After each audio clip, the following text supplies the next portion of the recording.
Please Are you respecting the rights of these kids? This is not a zoo, sir. Please don't treat the people. You're right.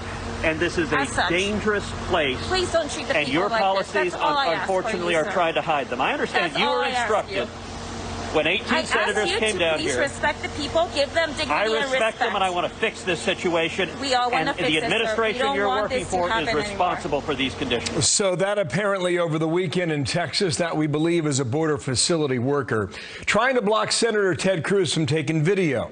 The Biden administration still refusing to allow reporters into the facilities, and if you're a member of Congress, you're supposed to check your phone at the door. Good morning, everybody. We begin a brand new week on America's Newsroom here. I'm Bill Hemmer, live in New York. How you doing, Dana? I'm good. I'm Dana Perino. This is America's Newsroom. We were talking just before the show that if the administration's intent was to block Senator Ted Cruz from taking video, or any of the other senators, there were 17 others besides Ted Cruz, why would you ask that young woman to do that? Like, if you have to match firepower with firepower, I think. She was put in a bad position. She was told to do what she did. She maybe disagrees with the policy, and Ted Cruz handled it, I think, the best he possibly could. But if I were the administration, I would have sent somebody there that could actually match him instead of making her try to do that. Two interesting moments here. That one from Cruz, and then late on Friday, if you saw the press conference from all the Republicans who had gone down to the border, clearly with their own view about what they saw, and clearly in the view of all of them. I think there were 17, maybe 18. This is a crisis on the border. It's that number to jump between 18,600 and 22,000 children crossing the border. That number even higher in May, with as many as 25,000 children that month. So we have a lot to talk about here. Let's begin with Casey Stiegel. He's reporting live from the border in Eagle Pass, Texas. Good morning, Casey. Good morning, Dana and Bill. Yeah, those numbers, you really have to get your mind around those when you look at the projections. The chief of the Border Patrol sector where we are, this is the Del Rio sector, he says that he has seen a 300% increase in the number of apprehensions, and that is just over the last couple of days when you compare it to the same time last year. You know, despite the latest messaging attempts, officials say that the flow is not slowing at the southern border. More than 2,000 apprehended alone here over the course of just a few days. As we now show you live drone pictures from over in the neighboring Rio Grande Valley sector, another area with near record-breaking arrests, all while the federal government, we know, struggles with where to put everyone.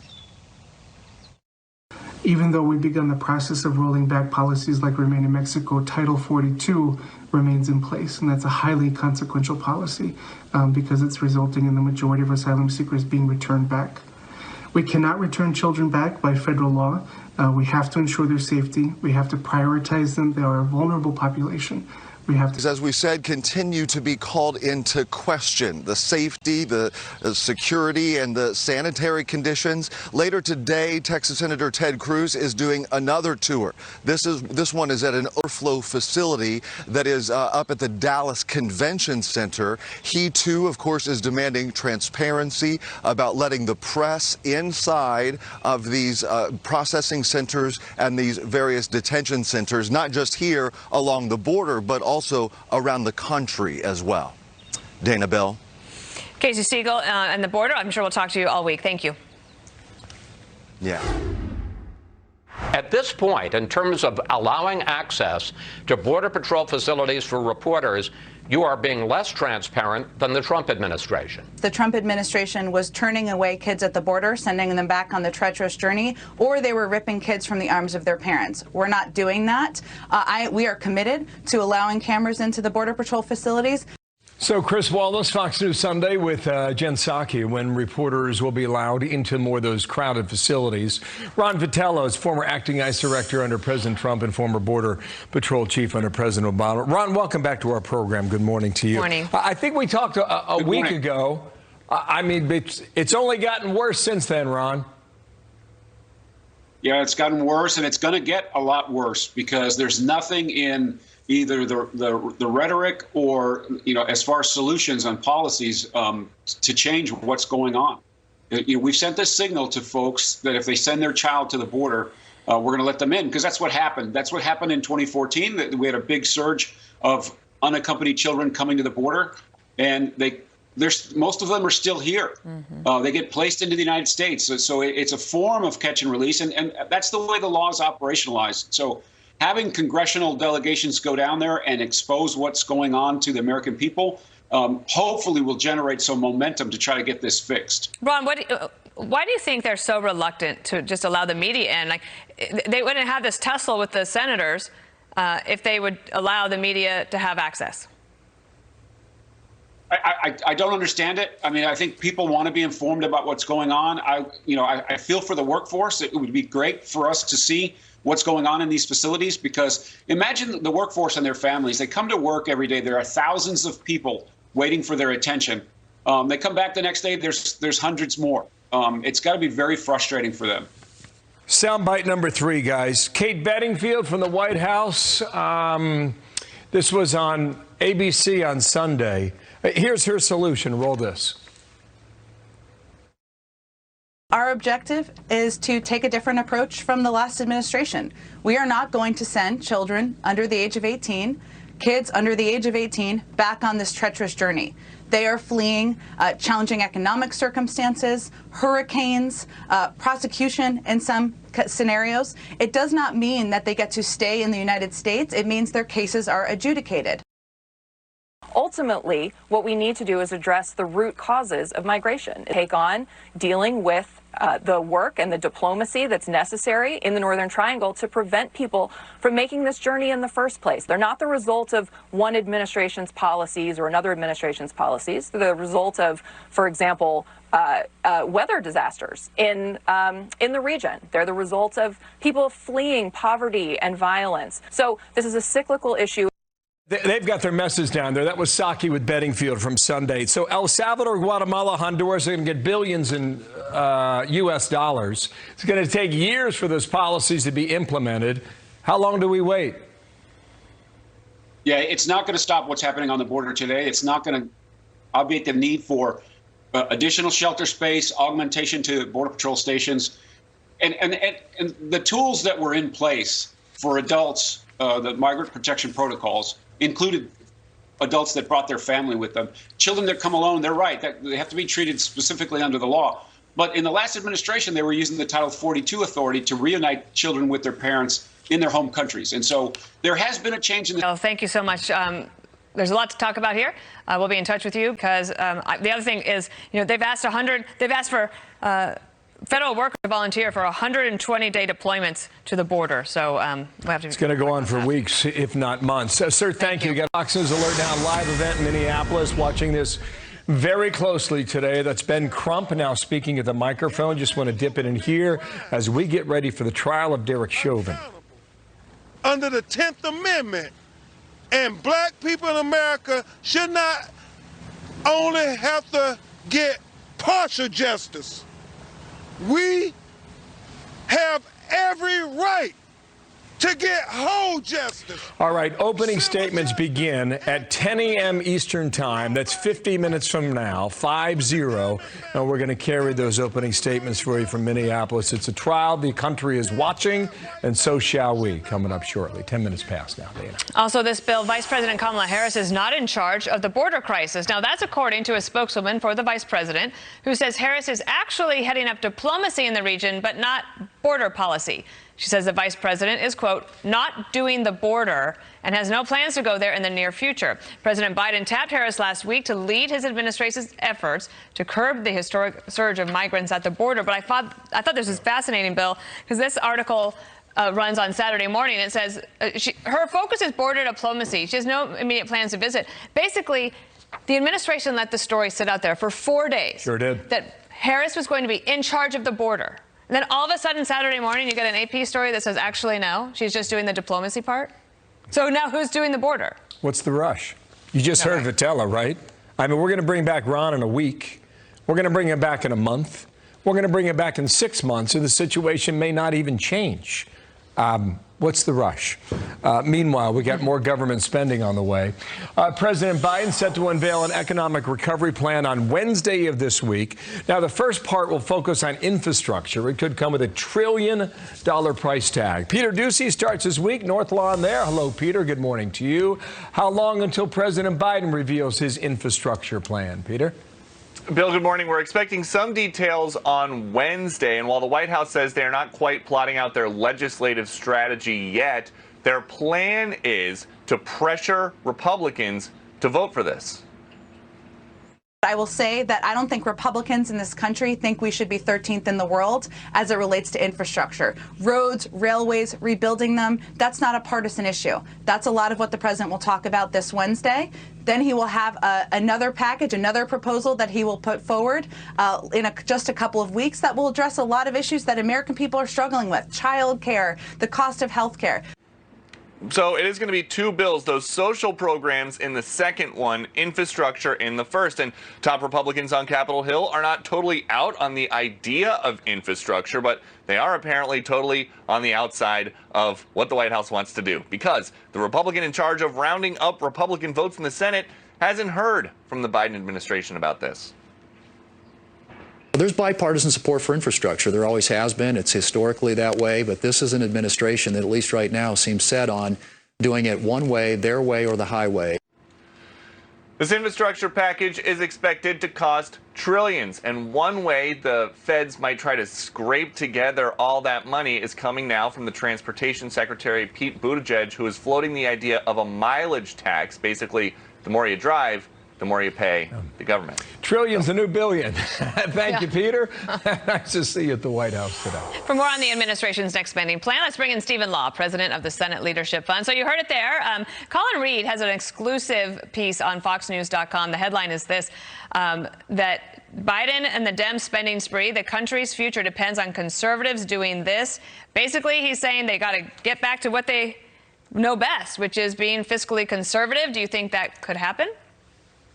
I think that's true. I think you saw the beginnings of it with the COVID-19 relief bill that the Biden administration put out. When you looked at the fine print, only 9% actually went to COVID relief. The administration is behind a so-called election voter rights bill that actually is designed to make cheating easier and protect the majority. And when it comes to infrastructure, I think Republicans are going to come to the fore and say, well, wait a minute, we're for roads and bridges, if that's in fact what's in this package. But how are you going to pay for it? Are you going to shove more debt on our children and grandchildren, or are you going to raise taxes on average people who are driving to work or who are driving trucks long distances in rural America? Those are the kinds of issues that I think Republicans are going to come forward and highlight with a lot of energy and passion. But Paul Krugman, of course, a liberal Democrat, points out that it's likely that this infrastructure bill could end up with a straight party line vote, just like the COVID relief bill. Yet that COVID relief bill, Stephen, is pretty popular, and could this one be very popular as well? And then what does the Republican Party do? Well, I think the Republican Party needs to stand for the principles that have long defined it, which is fiscal responsibility. And look, if you're throwing out a lot of free money, you're going to be popular in the short term. But there are longer term consequences that I think Americans are going to focus on, and particularly as the details of these packages get known. You know, again, that only 9% of the so-called COVID-19 relief bill actually went to the purported reasons for the legislation. A lot of it went to create a new welfare infrastructure that has not been talked about a lot. But and we expect to see that in this next round of so-called infrastructure spending that follows this first tranche, which will supposedly be about roads and bridges. So it's interesting. That's right. There's a whole different new approach, right? The idea of the Clinton welfare reforms of the 90s, that is being eviscerated now. There's a different way of dealing with this now. But one of the ways that the Democrats might do this and other things is to blow up the filibuster. Here's a couple of headlines for you. Biden's filibuster ultimatum. Democrats want the Republicans to surrender on policy or else. You're a creature of the Senate. What is your take? Do you think that they'll do this?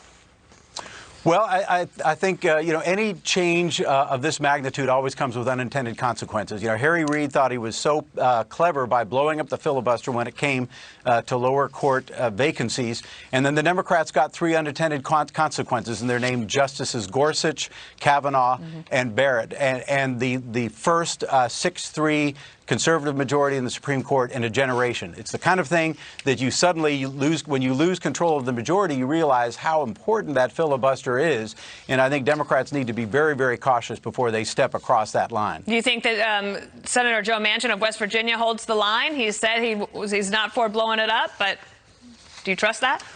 Well, both Senators Manchin and Sinema have been resistant to the idea. And the thing that, there aren't very many Democrats left at the national level who aren't hard left. But the few who are need to reckon with the fact that the vote to get rid of the filibuster, if it passes, won't be their last hard vote. It will be the first of very many hard votes, because there will be no way to stop the Pelosi AOC agenda from passing to the House and then just getting rubber stamped by the Senate. And because it's a 50-50 majority, every single Democrat will have to show up for every single vote, with Kamala Harris breaking the tie. Stephen Law, always good to see you. Thank you.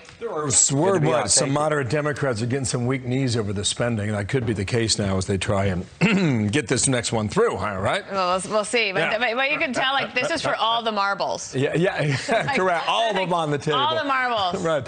A couple of things here. There might be good news in the Suez Canal, so stand by for that. There might be good news. We're watching the press conference in Minneapolis. If the family of George Floyd come to the microphone, we'll take you there live. Ben Crump, an attorney, is talking at the moment there. Eyes of the nation on this case, right? Opening arguments begin in about 45 minutes. The former police officer, Derek Chauvin, charged in the death of George Floyd, which sparked violent protests across the country last May. Black Lives Matter movement got more steam. Defund the police movement got more steam as well. So much came out of this case. Opening statements, 10 o'clock in the morning from Minneapolis. And it begins. Plus, the mayor of Washington, D.C. is facing criticism for what some are calling her completely tone-deaf response to the deadly carjacking of an Uber Eats driver. Brutal story there. Also, the battle between states and the feds over COVID relief money. What can you have and what can you do with it? Wall Street Journal questioning why Democrats hate West Virginia. Do they? We'll ask the governor about that coming up next. How can you hate West Virginia? Good question. Republicans pushing back on a provision in President Biden's $1.9 trillion relief package that blocks states from using their federal aid to cut their local taxes. Wall Street Journal editorial board accusing Democrats of trying to sabotage states like West Virginia. Quote, why do Democrats hate West Virginia? First, they attack energy production, then they block a state tax cut. With me now is the governor, Jim Justice. How you doing, Gov? Good morning to you. You're now you're officially wearing the golden handcuffs of Washington, D.C. Here's the premise. You want to cut state taxes, right? You want to compete with other states like Tennessee. Can you do that if you take the money, Governor? Well, I mean, we think so, Bill, but we know that we have to play exactly by the rules, and we're going to do exactly that, and we're going to vet this through and through. But really and truly, that curveball was probably thrown by our own senator, Senator Manchin. Probably, well, he was the person that inserted the language on that that's caused a real food fight all across the nation and everything. And I'm sure he wishes like crazy that he would have backed off on that, because I think that was more of a hit at me than anything. But, we want to respect and get along with our senators and everything. But at the same time, that was going to hurt West Virginians. Okay, so Manchin took the side of national Democrats over Democrats in his home state. I mean, is it that clear and obvious, do you think? Well, I really think this was more of a Joe idea on his own, but not necessarily, developing an alliance with the other Democrats. But I really don't know why in the world this is there, because at the end of the day, if we as a state are healthy enough to be able to move forward with reducing taxes, is that not what we're supposed to do in the world? I mean, really, at the end of the day, are we not supposed to be giving money back to the people? This isn't our money. This is the people's money, and that's the way we should be looking at it. So you have $1.3 billion in this bill, right? 1.3 billion. You're going to take it? And if you take it, what are you going to do with it, Governor? Well, we've still got lots of holes. I mean, don't think we don't have that, Bill. I mean, West Virginia was hit just like everybody was hit and everything. And absolutely, we're planning on taking the dollars and doing the very best that we possibly can in every way for our people, especially backfilling things that, that really, really hurt. And and whether it be, you know, all kinds of things that were directly related to COVID to all kinds of things that are indirectly related, but they've got to be related, whether it be broadband or whether it be PPE or what, you know, whatever it may be. But at the end of the day, we're going to follow the rules. Okay, but Governor, we talked to some mayors who say we're going to build new roads with it. They might need a new road, but I thought that was infrastructure. Am I wrong?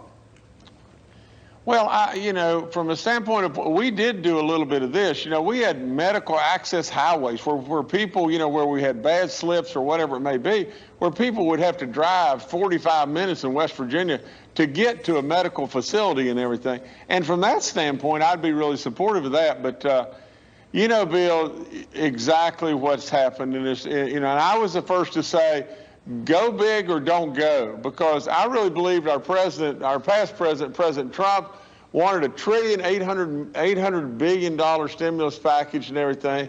You know, Nancy Pelosi held up everything. They played all that cards from political and everything, and then we lost our president. But in all of that, we do not need, you know, a stimulus package that's bailing out pension plans or pet projects and everything. I am adamantly against that. All right, Governor, we'll see how it goes for you. $1.3 billion. You can do a lot with that. Thank you for your time, sir. We'll stay in touch, okay? Jim Justice, Governor from Thank you, Bill. West Virginia. Thank you. The headline's catchy. Why do Democrats hate West Virginia? Well, the governors have they had a lot more decisions to make, as you've just pointed out. We just got brand new video from the just ahead. We're also just getting reports that the massive cargo ship that's been blocking the Suez Canal, it's been set free. Bill, it is on the move. Maria Bartiromo is here for what that means for global economic trade and your delayed package. Now, breaking news on that massive cargo ship stuck in the Suez. Finally been set free moments ago, and she is on the move, and she is massive. The economic fallout estimated to be in the billions of dollars. While we got the picture here, I want to bring in Maria Bartiromo, anchor of Mornings with Maria and Fox Business and Sunday Morning Futures on this channel as well. Hey, Maria, good day to you. I'm looking at a ton of money here. $9 billion every day in global trade and strayed supply lines. And, well, here she goes. She has set sail yet again. Fly. Well, yeah, Bill, but it's been dislodged, but we're not out of the woods yet. It will take several more hours to actually allow the freedom to have other ships pass through. You said it, it's about 12 to 13% of world trade passing through the Suez Canal, and it's a loss so far of $14 million a day in transit fees, but more importantly, billions of dollars in cargo that goes through the Suez every day.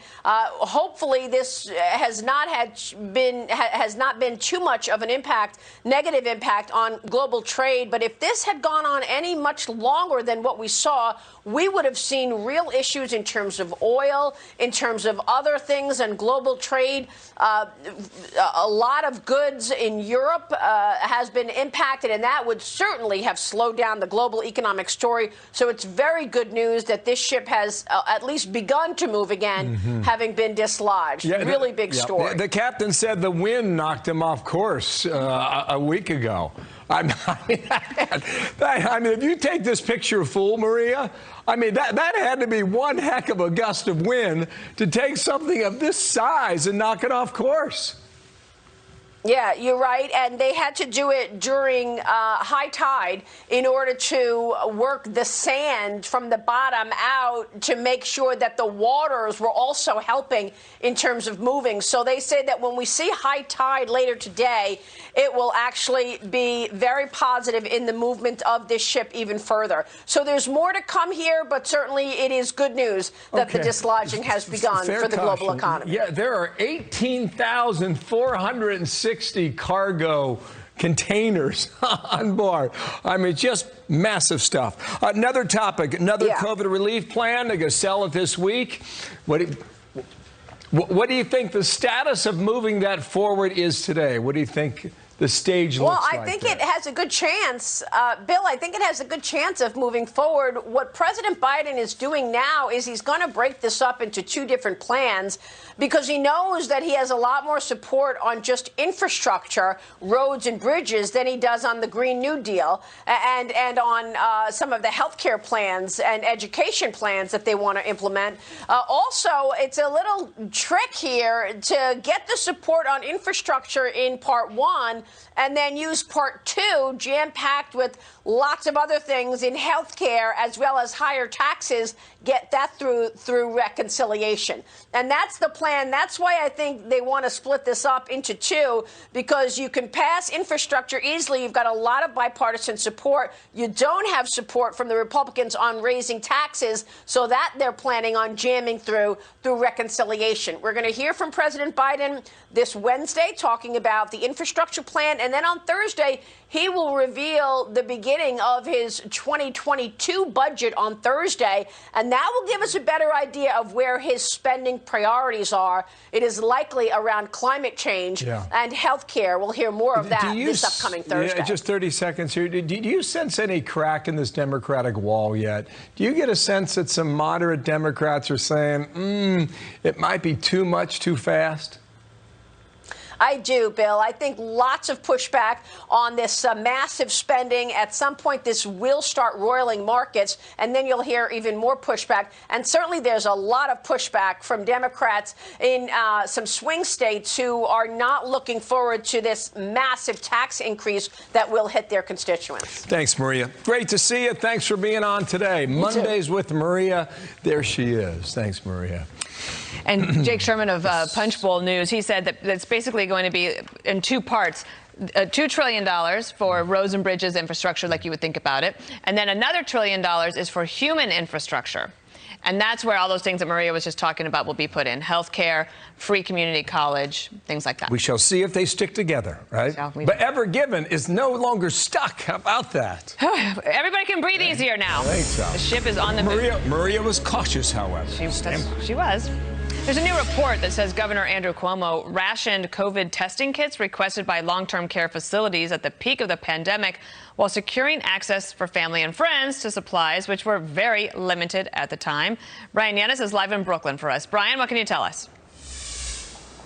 Dana, good morning. There are a lot of questions this morning from nursing home victims' families in New York who are asking why there seemingly were enough tests for Governor Cuomo to provide them allegedly to his friends and family, but not enough tests to give to state's nursing homes that were urgently requesting them, specifically in the early days of this pandemic. For instance, in April of 2020, in upstate New York, Steuben County manager Jack Wheeler said he requested from the state enough COVID-19 tests for the Steuben County's 3 nursing homes, but the Department of Health only provided enough tests for one facility. There were 46 positive cases in that one facility alone.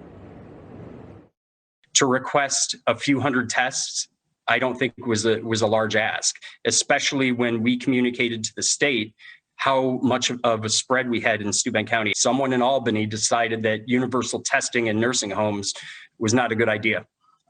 That was very, very frustrating. We actually had to scramble very, very quickly.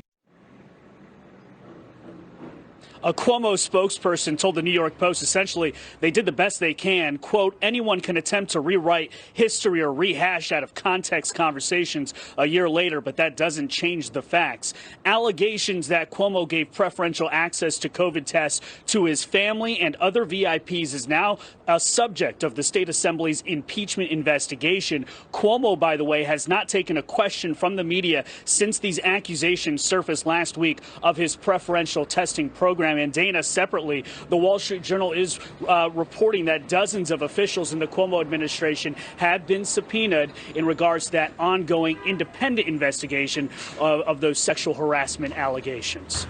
Dana. And as soon as there are subpoenas, more people will keep their mouth shut. Thank you so much. 20 before the hour, why vaccines for children could hold the key to herd immunity in the U.S. We'll talk about that. And it just got easier to sue New York City cops for misconduct.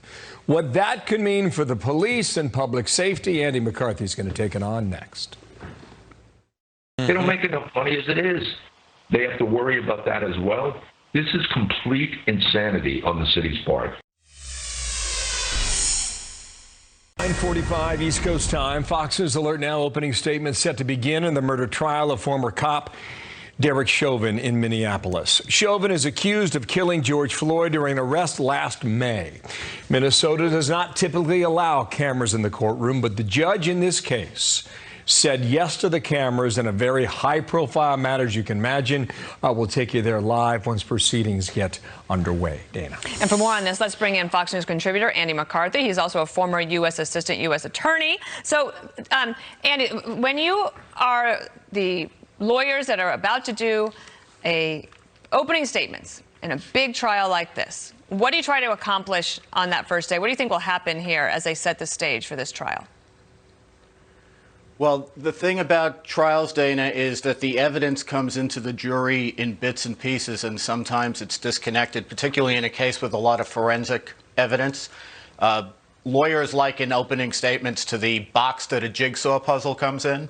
It's what the completed picture is going to look like, they'll tell you, before you start to assemble the evidence piece by piece. So what you're trying to do in an opening statement is give the jury a theme or two, or at the most three, that they can hang on to as a thread as they start to assemble the... Including here in New York City. Let's take a look at some of these, with the homicides up 11%, shooting incidents up 40%, shooting victims 39%. But yet yesterday, the New York City Council approved an end to qualified immunity for the police officers. Listen to the former NYPD commissioner on this. It's going to decimate it in the toxic atmosphere that we currently have against police, especially in New York City, and the kind of legislation that the New York City Council has passed. It is going to cause police officers to hesitate in serious situations. What is qualified immunity, and why does this change matter? Qualified immunity is the idea, Dana, that if the police are enforcing the law in a reasonable way, and they're not violating the rights that would be known to any reasonable person, they can't be sued for money damages for making a mistake. And the point is, you have to have some kind of qualified immunity. Otherwise, police who are called on to use force, who have to make split-second decisions, will be paralyzed, because if you think that you're going to be sued, depending on how a jury assesses what you have to decide to do in a split second, the easiest thing to do is to not do it, which means you don't get law enforcement.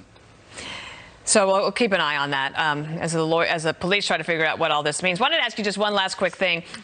Muriel Bowser down in D.C., they're dealing with a lot of crime down there as well, including carjackings, and she deleted a tweet, but we still have the tweet, so let's show it to you here. Right. Auto theft is a crime of opportunity. Follow these steps to reduce the risk of your vehicle becoming a target. Remember the motto, protect your auto. But this comes on the heels of a brutal crime of a carjacking of two girls carjacking an Uber Eats driver, and then he died. Yeah, I think the thing with progressives is they don't want to talk about particular crimes that happen. Everything has to be kind of a racial morality play where you make these, giant societal conclusions on the basis of, statistics about who gets arrested and how many times and how often. What they never want to talk about is particular cases where you get to see the exhibition of cruelty, and you realize that guilt and innocence and law enforcement are not a morality play. They're about what happens with specific people in specific instances. And unfortunately, until they come to grips with that and realize that you have to have effective law enforcement if you're going to have social cohesion and social order, we're going to have the kind of chaos that we've seen, which is, as you're pointing out, Dana, it's getting worse and worse across the country. Indeed. Andy McCarthy, thank you. On a Monday, we'll stay in touch with you. Thank you, Andy. Second-degree, third-degree murder, second-degree manslaughter, which I think was the charge that was added by the judge a couple of weeks ago. So to the Derek Chauvin. Yes, on the Chauvin matter. So again, 10 minutes away, opening statements inside court. In the meantime, LA's public transportation agency voting to boost funding for police. Less than a year after the city council approved slashing the LAPD budget by $150 million. Jonathan Hunt's live on that in L.A., and the vote was unanimous. How come? What can you tell us, Jonathan? Good morning, Bill. Well, we're two separate contracts we're talking about here. The City of LA cut police funding last year, but the Metropolitan Transport Authority is increasing funding, although even that increase is far below what was requested. The MTA will boost its contracts with law enforcement by $36 million. That's down $75 million from the originally proposed $111 million. The LA Metro CEO says it's a question of trying to find a balance between two views of law enforcement, saying, quote, "I do understand both perspectives. From a lived experience as an African-American male, I understand completely what we are saying about policing, but also as someone who reviews every incident report on the system, I do believe we need some level of security on the system." At the height of last summer's defund the police movement, LA city officials voted to cut $150 million from the $2 billion LAPD